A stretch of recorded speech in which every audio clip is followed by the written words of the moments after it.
السلام علیکم ناظرین۔ ڈرامہ سیریل ڈائن میں ایک نیا دھماکےدار موڑ سامنے آنے والا ہے۔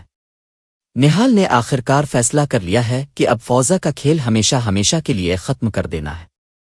نہال جب ڈاکٹر کی بیٹی کے قاتل سے بدلہ لینے کے لیے باہر نکلتی ہے تو فوزا یہ موقع غنیمت جان کر میشا کے کمرے کی تلاشی لینے لگتی ہے۔ اسی دوران فوزا کو کچھ ایسے ثبوت مل جاتے ہیں جو اسے ہلا کر رکھ دیتے ہیں۔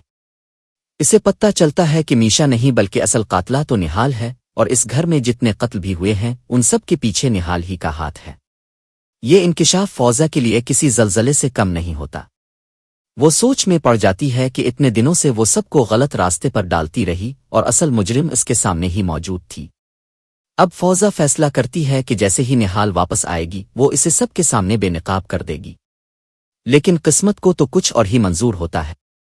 نہال جیسے ہی واپس آتی ہے فوزا اس کے سامنے آ جاتی ہے اور اس سے سچائی پر بات کرنے لگتی ہے، لیکن اسی لمحے اچانک زوار شاہ بھی وہاں آ جاتا ہے اور حالات مزید پیچیدہ ہو جاتے ہیں۔ یہاں پر نہال ایک زبردست چال چلتی ہے۔ وہ فوراً زوار شاہ کے سامنے فوزا کے تمام کرتوت رکھ دیتی ہے اور اس راز سے پردہ اٹھا دیتی ہے کہ زوار شاہ کے بھائی کا قتل بھی دراصل فوزا نے ہی کروایا تھا۔ نہال یہ بھی بتاتی ہے کہ فوزا نے ہمیشہ سب کو دھوکہ دیا، اپنے مفاد کے لیے دوسروں کی زندگیاں برباد کی اور ہر بار خود کو معصوم بنا کر پیش کیا۔ اب زوار شاہ ایک ایسے مقام پر کھڑا ہے جہاں اسے فیصلہ کرنا ہوگا کہ وہ کس پر یقین کرے۔ ایک طرف فوزا کی چالاکیاں ہیں اور دوسری طرف نہال کی سخت باتیں۔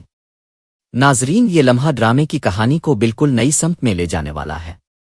آنے والی قسط میں اب دیکھیں گے کہ کیا زوار شاہ نہال پر یقین کر کے فوزا کے خلاف ہو جائے گا۔ اب پھر فوزا اپنی چالاک زبان اور ذہانت سے ایک بار پھر سب کو اپنے قابو میں کر لے گی۔ کیا فوزا کا کھیل یہاں ختم ہو جائے گا؟ اب وہ ایک اور خطرناک وار کرنے میں کامیاب ہو جائے گی۔ ناظرین، کہانی اب اپنے سب سے سنسنی خیز مرحلے پر پہنچ گئی ہے۔ ہر کردار اپنی بقا کی جنگ لڑ رہا ہے اور یہ دیکھنا بہت دلچسپ ہوگا کہ آخر فتح کس کے حصے میں آتی ہے۔ اور ہاں، اگر آپ ہمارے چینل پر نئے ہیں تو ابھی سبسکرائب کیجئے تاکہ ڈرامہ ڈائن کی اگلی قسط کی ہر اپڈیٹ آپ کو سب سے پہلے ملے۔ شکریہ۔